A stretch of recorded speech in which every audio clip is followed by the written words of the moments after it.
Acara ini dipersembahkan oleh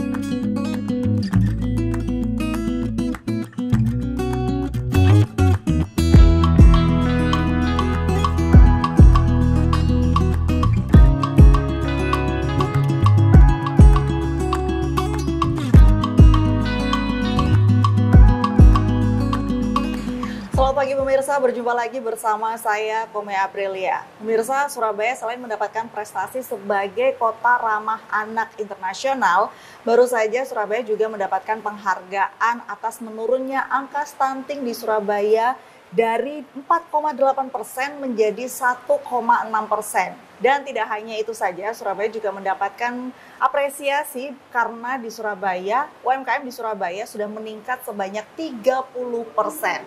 Nah, saat ini saya sudah bersama dengan Dr. Zuroto Mar'ah, anggota DPRD Kota Surabaya, dan kita akan membahas lebih banyak lagi tentang stunting dan juga pemberdayaan UMKM di Kota Surabaya. Selamat pagi Ibu, Assalamualaikum. Pagi Mbak Pir, Waalaikumsalam warahmatullahi wabarakatuh. Ibu, kita bicara tentang stunting di Kota Surabaya yang sudah menurun hingga di angka 1,6% ya Bu ya. Baru saja Bapak Wali Kota kita mendapatkan penghargaan tersebut. Ini sebenarnya kalau kita bicara tentang stunting, apa sih Bu penyebab utama stunting di Surabaya dan bagaimana faktor tersebut bisa mempengaruhi prevalensi masalah ini Bu? Ya, kita tahu bahwasanya stunting itu kan ada gangguan pertumbuhan dan perkembangan anak akibat kekurangan gizi yang kronis ya Mbak ya. Baik. Ya, tentu saja itu penyebabnya kalau di Kota Surabaya itu faktor yang paling utama itu ekonomi. Oke. Yang kedua itu tentang pendidikan ke orang tua. Ya, yang kita melihatnya ini juga pengaruh gitu ya. Kadang ada orang tua itu yang mohon maaf, mereka secara ekonomi mampu, tapi ternyata anak-anaknya juga ada yang kekurangan gizi kronis yang mengakibatkan stunting itu tadi. Selain itu juga, tapi ini kecil ya, itu karena ada beberapa kena penyakit ya, penyakit bawaan atau juga penyakit infeksi yang menyebabkan anak tersebut tidak bisa menyerap nutrisi yang diberikan oleh orang tuanya. Itu juga bisa pengaruh, akhirnya bisa menyebabkan stunting itu juga. Nah, kalau begitu sebenarnya stunting ini apakah bisa dicegah pada saat kehamilan Ibu? Oh tentu, ya. Jadi biasanya ibu-ibu tuh kalau hamil itu kan pola makannya berubah karena hormonal ya. Iya, betul. Kadang kan males gitu ya, atau pinginnya ngidam makanan yang itu saja tanpa ada variasi. Atau juga karena saking dia mual muntah gitu ya, yang hiperemesis gravidarum kalau di istilah kita, sehingga apapun yang dimasukkan di awal-awal trimester, di awal-awal usia kehamilan 1 sampai 3 bulan pertama ya, trimester awal itu kadang nggak bisa dicerna. Ya, jadi makan keluar. Itu faktor psikologis juga ya, yang itu juga bisa menyebabkan kekurangan salah satu zat gizi yang itu penting untuk pertumbuhan otak dari janin itu sendiri. Berarti sebenarnya stunting ini bisa dicegah pada saat ibu mulai hamil begitu ya. Nah, berarti kalau tadi kan di trimester awal itu yang paling penting. Padahal di trimester awal ini biasanya lagi mual-mualnya lagi gitu. Mual lagi, wes pokoknya perempuan tuh kalau hamil di awal-awal itu, aduh wes nggak ngerti. Nah ini berarti kan resiko stunting terhadap anak itu sebenarnya bukan hanya terkena untuk orang-orang atau keluarga yang mohon maaf secara ekonomi dia berpendapatan rendah, tapi untuk ibu-ibu yang mungkin secara ekonomi dia bagus nih ekonomi keluarganya, tapi karena pada saat proses awal hamil itu mual, susah makan, kemudian maunya makan yang itu-itu aja, ini berarti juga bisa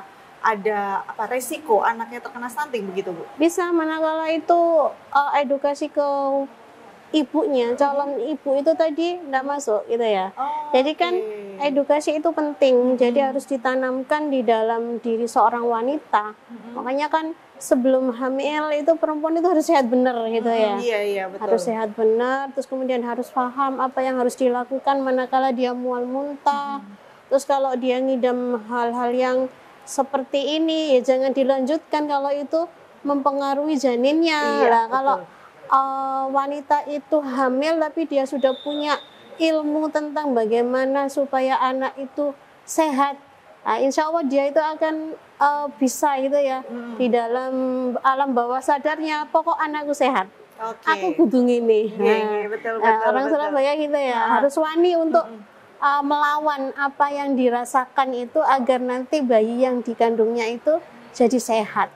Baik. Jadi anak yang apa ya pertumbuhan dan perkembangannya sesuai dengan usianya, bahkan mungkin nanti bisa lebih gitu. Ya. Baik, ini juga masukan ya untuk ibu-ibu di kota Surabaya atau di luar kota Surabaya yang sedang menyaksikan acara ini, bahwa ketika kita hamil, utamanya di trimester pertama, kita juga harus mementingkan kesehatan janin anak kita. Jangan terus mentang-mentang kitanya hamil, kemudian mual, dan ngidamnya cuma itu-itu aja. Kalau nggak Diikuti. makan itu, diikutin. Tapi kita tidak memikirkan nih bagaimana dengan perkembangan janin anak kita. Ini harus melawan ego seorang ibu begitu ya. Karena di trimester awal ini, kalau secara medis berarti di trimester awal ini adalah masa yang penting, pembentukan organ begitu ya, Bu ya. Jadi kalau misalkan hamil berarti di trimester awal nih pemirsa ya, ibu-ibu terutama harus makan makanan bergizi, karena ini adalah momen emas pembentukan organ seorang janin di dalam perut ibu. Jadi seorang ibu juga harus bisa mengalahkan egonya untuk tidak makan makanannya itu saja, atau tidak makan makanan tidak bergizi. Walaupun muntah, mual, tetap harus diisi makanan yang bergizi. Iya, betul. Betul begitu ya, Bu ya. Dan apa yang dimakan oleh seorang ibu nanti itu akan berdampak kan gitu ya. Iya, betul. Kalau misalnya ibunya hanya suka makan karbo, ya suka makan apa manis-manis terus ya, nggak ada makanan yang bergizi, apa maksudnya nilai gizinya yang seimbang itu tadi. Kan kita itu harus ada nilai gizi seimbang, ada karbohidrat, protein, lemak itu ya. Terutama lemak hewani nih Mbak. Jadi jangan kalau misalnya kadang kan bau ikan itu amis gitu ya, jadi mual ya, jangan diikuti, harus dilawan begitu ya. Gitu. Baik, Ibu, salah satu penyebab stunting yang Ibu sampaikan tadi adalah faktor ekonomi dan pendidikan orang tua ini kan Bu. Salah satu solusinya adalah Pemkot ini sudah memberikan intervensi pada calon orang tua melalui sekolah orang tua hebat yang baru saja dilaksanakan kemarin, dan beberapa ibu-ibu sudah mengikuti wisudanya. Nah, ini apa yang diberikan kepada orang tua dalam program sekolah orang tua hebat ini? Karena kalau setahu saya, program sekolah orang tua hebat ini adalah ibu-ibu terutama ya yang sudah mempunyai anak gitu. Nah, sebenarnya program sekolah orang tua hebat ini kemarin itu apa aja sih Bu yang dibahas, yang diberikan kepada orang tua? Ya, biasanya itu ibu-ibu ini diajari cara mengolah makanan dengan gizi seimbang itu. Ya kayak gimana sih mengolah makanan gizi seimbang yang murah, tapi dia itu juga punya nilai gizi seimbang yang bagus untuk anak-anaknya. Oke. Itu. Terus kemudian cara supaya anak itu mau makan makanan yang seperti ini itu. Kadang anak-anak kan pemilih makannya. Picky ya Bu ya. Pokoknya aku nggak mau sayur mah, aku nggak mau ikan ini mah. Lah itu diajari cara mengolah supaya makanan itu bisa kemakan sama anak-anak. Kemudian juga diajari juga untuk bonding antara ibu dan anak. Ya, cara mengasuh anak, parenting gitu ya. Jadi kita itu walaupun sebagai ibu bekerja, misal ya, kan harus bisa tahu momen-momen anak itu bagaimana supaya mereka itu bisa berinteraksi dengan ayah ibunya. Ya, kalau saya sendiri, saya pagi hari itu harus ya, jadi subuh itu semua anak sudah bangun. Karena pada saat itulah kita itu kumpul gitu ya. Momen untuk keluarga Momen begitu untuk ya. keluarga, walaupun itu cuma sebentar gitu ya. Betul. Walaupun untuk sebentar ya paling setengah jam pada saat kita makan gitu ya. Itu harus benar-benar bisa digunakan untuk memberi stimulus kepada anak bahwasanya kalian itu amat berharga bagi kita. Oke. Ya. Kemudian orang tua jangan sampai kemudian kalau anak itu rodok nakal titik atau nakalnya kebablas, bari ngono berucap. Berucap. Nggak sengaja Bu ya. Nggak sengaja emosi. berucap. Ya, padahal kata-kata seorang ibu itu kan katanya mujarab gitu ya. Mujarab, ya, Manjur. Bisa dikabulkan itu perkataan. Baik. Jadi itu juga harus diberikan. Ya, pada sekolah orang tua hebat. Cuma ya mungkin nanti ke depan sekolah orang tua hebat itu tidak hanya untuk orang tua yang sudah punya anak, Iya. tapi untuk yang belum punya anak. Belum punya anak itu juga harus ya Harus Bu ya. Yang tahu. penting adalah mereka yang sudah menikah. Sudah Karena menikah. kan pendidikan untuk mempersiapkan ibu-ibu Iya. yang bukan belum jadi ibu sih ya, untuk yang baru menikah Baru ini kan menikah. harus ada persiapan.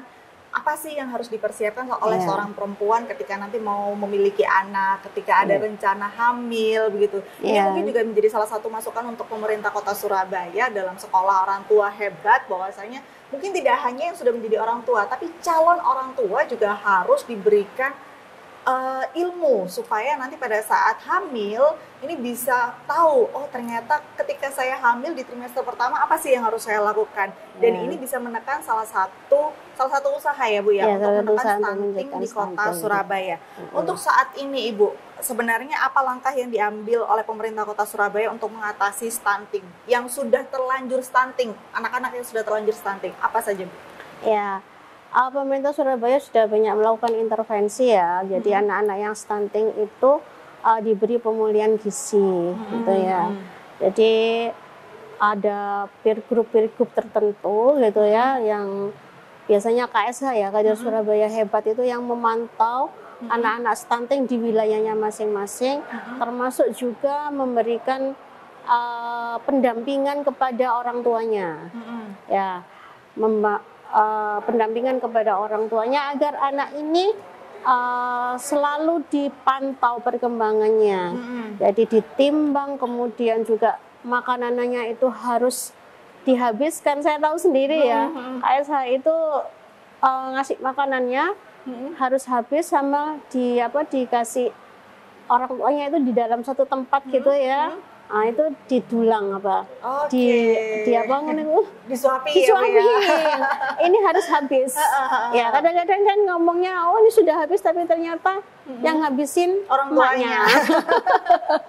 Lah itu kader-kader di bawah ini harus memastikan bahwa makanan ini benar-benar harus dihabiskan anaknya. Oke. Nah, itu bagi yang memang kekurangan gizi kronik karena faktor ekonomi ya, Iya, faktor betul. ekonomi dan pendidikan orang tuanya.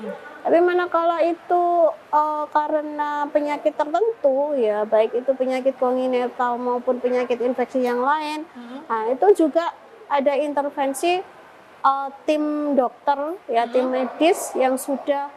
Kalau di Surabaya kan UHC ya, jadi kan gratis ya. Iya, betul. Meskipun ke dokter spesialis anak itu juga gratis untuk warga Surabaya. Nah, itu juga difasilitasi oleh pemerintah Kota Surabaya. Jadi sebenarnya pemerintah Kota Surabaya ini sudah melakukan banyak hal dan sudah maksimal begitu ya Bu ya, untuk mengurangi angka stunting hingga akhirnya berkurang cukup drastis mulai dari 4,8 sampai akhirnya sekarang 1,6%. Nah, di angka yang 1,6% ini bagaimana kita bicara tentang anak-anak yang 1,6% yang belum lulus dari stunting ini. Sebenarnya dampak jangka panjang bagi anak-anak stunting jika tidak segera teratasi itu apa sih Bu secara medis? Ya, ini terutama stunting itu kan pertumbuhan dan perkembangan ya. Iya. Kalau pertumbuhan itu otomatis kan fisik, tinggi badannya, otomatis ya anak-anak ini nanti kayak aku ya, yang tidak tinggi, tapi saya bukan stunting loh ya. Nanti ke depan generasi kita itu secara fisik itu kalah dengan yang generasi yang di luar sana ya, yang tinggi badannya sudah 160-an kalau yang perempuan gitu ya. Yang laki-laki sih harusnya ya 165, 170 gitu ya. Kan banyak anak-anak istilahnya gitu ya, mohon maaf ya, cebol gitu ya. Nah, kemudian yang kita takutkan adalah yang secara pertumbuhan, perkembangan otaknya. Ya, biasanya anak-anak stunting itu juga cenderung IQ gitu ya. IQ-nya itu cenderung juga rendah ya, dan kurang bisa untuk menyerap informasi gitu ya. Ya, diajari angel gitu loh, Mbak. Apakah ini sama seperti anak berkebutuhan khusus, Bu? Apakah, maksud saya gini, apakah anak berkebutuhan khusus ini adalah anak-anak stunting? Oh, belum tentu. Oh, belum tentu. Nah, kalau anak berkebutuhan khusus itu kan bisa ada Down syndrome, ada juga yang slow learner gitu ya. Ada juga yang dia CP itu cerebral palsy, itu beda. Berarti anak-anak stunting, anak-anak ABK ini belum tentu stunting. Belum tentu. Tapi apakah anak stunting ini akan menjadi ABK? Enggak juga. Enggak juga ya, Bu ya? Iya, enggak juga. Karena dia secara fisik normal, cuma hanya pendek aja. Tapi kemudian secara pertumbuhan otak dia nggak bisa berkembang kan, ya, karena kekurangan beberapa zat gizi itu tadi. Ya, tapi kalau yang stuntingnya karena penyakit, ya bisa jadi ya anak-anak ABK itu ada juga yang dikategorikan stunting gitu ya. Tapi tidak semua juga. Berarti ada beberapa faktor yang mempengaruhi anak-anak stunting ini menjadi ABK, tapi tidak semua ABK ini anak-anak stunting. Tergantung dari apa sih permasalahan ABK-nya. ABK-nya begitu ya, Bu ya. Kadang anak ABK itu ada yang pintar juga dia. Ya, IQ-nya bagus tapi secara fisik dia berkebutuhan khusus. Kayak apa, nggak bisa jalan atau bisu. Seperti itu. Iya. Baik, saat ini Surabaya sudah mendapatkan prestasi atas turunnya kasus stunting menjadi 1,6%, Ibu. Apa langkah yang harus dilakukan pemerintah Kota Surabaya agar dapat mempertahankan prestasi ini atau bisa lebih baik lagi menjadi zero stunting di Kota Surabaya? Ya, pencegahan itu Mbak ya. Pencegahan itu penting. Tadi kan untuk SOTH tidak hanya untuk orang tua yang sudah punya anak, tapi juga harus ada sekolah bagi calon pengantin, gitu ya. Jadi baik laki maupun perempuan harus difahamkan bahwasanya kalian itu penerus generasi. Ya, kalau penerus generasi ini hebat, tentunya nanti akan melahirkan anak-anak yang hebat juga, gitu ya. Terus kemudian dari sisi ekonomi ya, ini kan ada kaitannya sisi ekonomi itu ya. Kita harus ekonomi itu harus up gitu ya, harus ikhtiarnya itu lebih ditingkatkan lagi. Ya, jangan kemudian kalau ada masalah sedikit dengan pekerjaannya atau di PHK atau apa gitu, atau kalau dia UMKM misalnya ya, jualan, mari ngono jualannya sepi udah down. Jadi mental itu juga harus dikuatkan. Ya, kita hidup itu kan tidak stagnan, tapi up down gitu ya. Jadi kalau dia punya mental baja, saya yakin Tuhan, Allah itu tidak akan tidur gitu ya. Pasti akan memberikan rezekinya dari arah manapun, manakala kita mau usaha, mau ikhtiar dan mau berdoa. Baik, berarti kan sebenarnya penanganan stunting di Kota Surabaya ini tidak melulu dengan menangani kasus yang sudah ada, tapi juga mempersiapkan orang tua supaya mentalnya lebih kuat. Mungkin salah satunya dengan sekolah orang tua hebat itu juga ya, Bu ya. Tapi saya juga nggak tahu ya, Bu ya, di SOTH itu materinya apa saja. Apakah juga ada materi untuk menguatkan mental orang tua? Kalau memang belum ada, ini bisa menjadi salah satu masukan untuk pemerintah Kota Surabaya ya, Bu ya, supaya ada materi bagaimana caranya supaya orang tua, terutama ibu yang lebih sering berhadapan langsung dengan anak-anak ini bisa memiliki mental yang lebih kuat menghadapi kehidupan. Iya, saya kan jadi anak generasi strawberry ya. Iya. Aku tanya waktu itu, apa sih strawberry itu? Nah, kayak buah strawberry itu loh Bu Dokter, begitu dijedek langsung dia hancur kan gitu. Jadi supaya lebih kuat, berarti kalau strawberry itu kan begitu dijedek hancur berarti kayak buah jambu kayaknya ya Bu, yang lebih kuat ya Bu ya. Ibu, tadi kan Ibu sempat membahas bahwa tentang UMKM ya. Jadi pemberdayaan di UMKM Surabaya ini sendiri juga sudah naik 30% dan pemerintah Kota Surabaya juga sudah mendapatkan penghargaan atas prestasi ini itu, begitu. Ya. Nah, sebenarnya kalau dari kacamata Ibu sendiri, UMKM di Kota Surabaya saat ini tuh seperti apa sih, Bu? Ya, UMKM di Kota Surabaya itu salah satu faktor ekonomi yang dia itu tahan terhadap gempuran COVID ya. Kalau pas COVID itu kan yang perusahaan-perusahaan besar itu kan pada kolap ya. Tapi UMKM kita itu kan tetap tetap tumbuh gitu ya. Bahkan pada saat COVID ini UMKM di Kota Surabaya semakin banyak ya Bu ya. Karena ternyata pada saat COVID itu banyak sekali masyarakat Kota Surabaya yang membutuhkan makanan online daripada kita harus pergi ke mall. Dan mall juga banyak yang tutup pada saat itu. Akhirnya pada saat itu sampai hingga saat ini UMKM di Kota Surabaya itu berkembang sebanyak 30%. Gitu. Nah, 30% dari tahun 2023. Kalau saya baca kemarin itu kita itu ini yang udah ber-NIB aja loh Mbak ya, itu ada 113.000. Itu yang ber-NIB ya. Belum yang ber-NIB.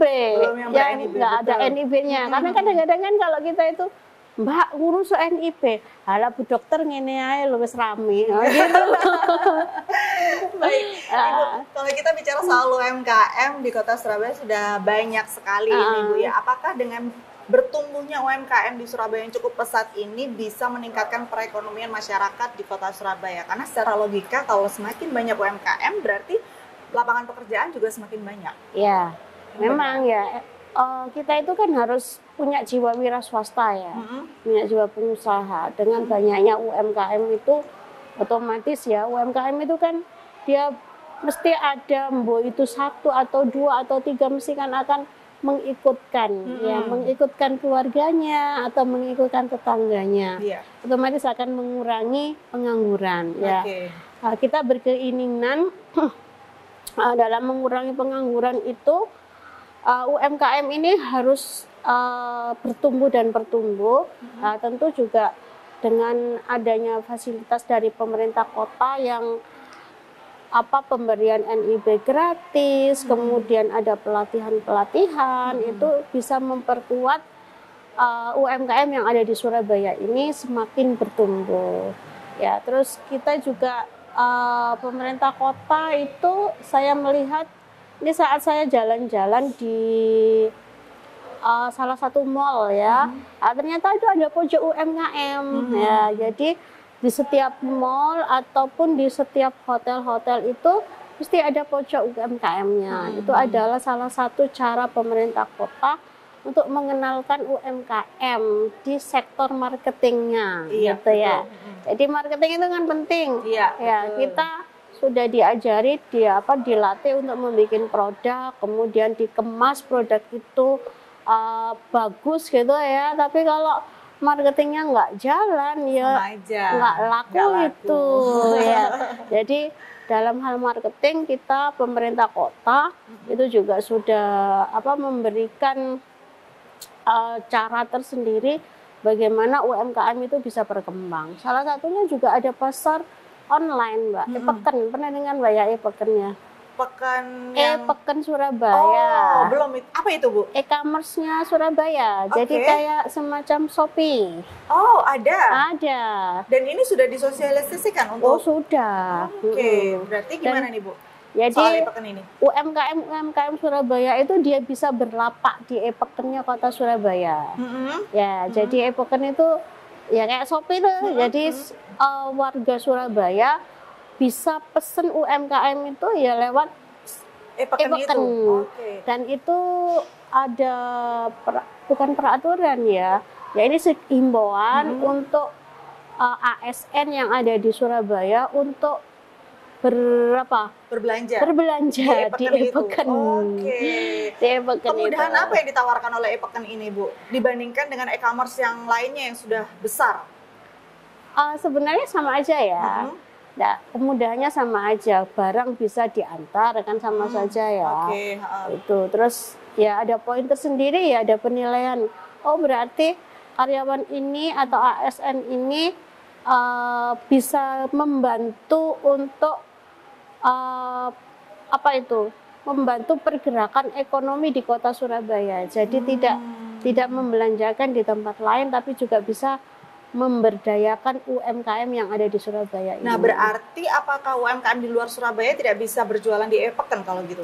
Sementara ini masih di Surabaya, UMKM Surabaya. Ya, berarti kesimpulannya adalah UMKM di luar kota Surabaya tidak bisa berjualan di e-Pekan. Saat ini belum bisa. Belum bisa. Nah, ini kan merupakan salah satu keuntungan untuk UMKM di Surabaya supaya tidak terlalu banyak saingannya, begitu kan Bu ya? Nah, ini untuk masyarakat Kota Surabaya yang belum tahu, baik kita ini end user atau misalkan ada juga pelaku UMKM di Kota Surabaya yang belum tahu e-Pekan, mungkin bisa googling ya Bu ya tentang e-Pekan, dan kita bisa berjualan juga di e-Pekan ini karena yang menguntungkan bagi pelaku UMKM di Kota Surabaya, ternyata di e-Pekan ini UMKM di luar Kota Surabaya belum bisa berjualan, dan semoga nggak bisa jualan ya Bu ya. Yang penting itu izinnya lengkap belum Mbak? Oh, ada izin lengkapnya, berarti ada NIB, ada PIRT. Oh, jadi yang belum punya PIRT belum bisa jualan? Iya. Oke, berarti ini ke depan mau diberlakukan juga halal, tapi sekarang kan masih belum. Oh, berarti ini pesan menarik untuk pelaku UMKM di Kota Surabaya supaya segera mengurus NIB dan juga PIRT-nya, dan kalau bisa mengurus halalnya ya Bu ya, supaya bisa berjualan di e-Pekan, karena di e-Pekan ini ternyata mayoritas adalah UMKM di Kota Surabaya dan saingannya nggak banyak karena hanya di Kota Surabaya aja. Baik, kalau gitu terima kasih Ibu sudah meluangkan waktunya, kita ngobrol banyak tentang stunting dan juga pemberdayaan UMKM di Kota Surabaya. Dan pemirsa, Surabaya terus melangkah maju menghadapi tantangan dalam penanggulangan stunting dan juga pemberdayaan UMKM Surabaya. Mampu menunjukkan bahwa perubahan positif adalah mungkin dengan adanya kerjasama yang baik antara pemerintah dan masyarakatnya. Semoga dengan banyaknya program dari pemerintah Kota Surabaya tentang menanggulangi stunting dan juga mewadahi pelaku UMKM di Kota Surabaya ini bisa membuat Surabaya lebih maju lagi. Terima kasih Ibu atas waktunya. Saya Muhammad Perilia, pamit undur diri. Wassalamualaikum warahmatullahi wabarakatuh. Waalaikumsalam warahmatullahi wabarakatuh.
Acara ini dipersembahkan oleh